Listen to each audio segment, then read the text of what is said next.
Les dépenses publiques allouées aux subventions des carburants au Gabon sont estimées à 100,6 milliards de francs CFA en 2022, soit 0,7% du PIB, pour tenter de limiter l'augmentation du coût budgétaire induit par ces dernières. Le gouvernement gabonais a décidé de libéraliser progressivement les prix pour le secteur industriel tout en maintenant inchangés les prix pour les ménages.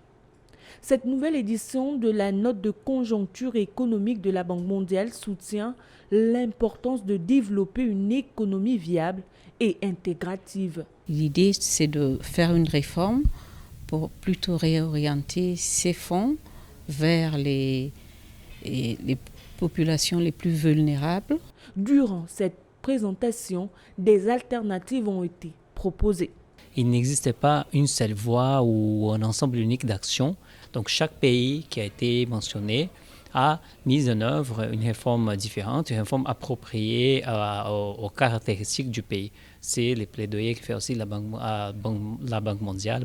Il y a des possibilités de développer par exemple un réseau de transport en commun, d'accord ? Donc il y a un moyen de le faire autrement, d'accord ? Il y a des possibilités de le faire autrement pour le gouvernement gabonais. C'est tout ce qu'on appelle les mesures d'atténuation. Et comme nous l'avons indiqué lors de la présentation, il est important que ces réformes s'accompagnent de ces mesures d'atténuation pour garantir le succès de la réforme. La note de conjoncture économique est un document qui permet de réaliser un diagnostic de la situation économique d'un pays sur une ou plusieurs thématiques.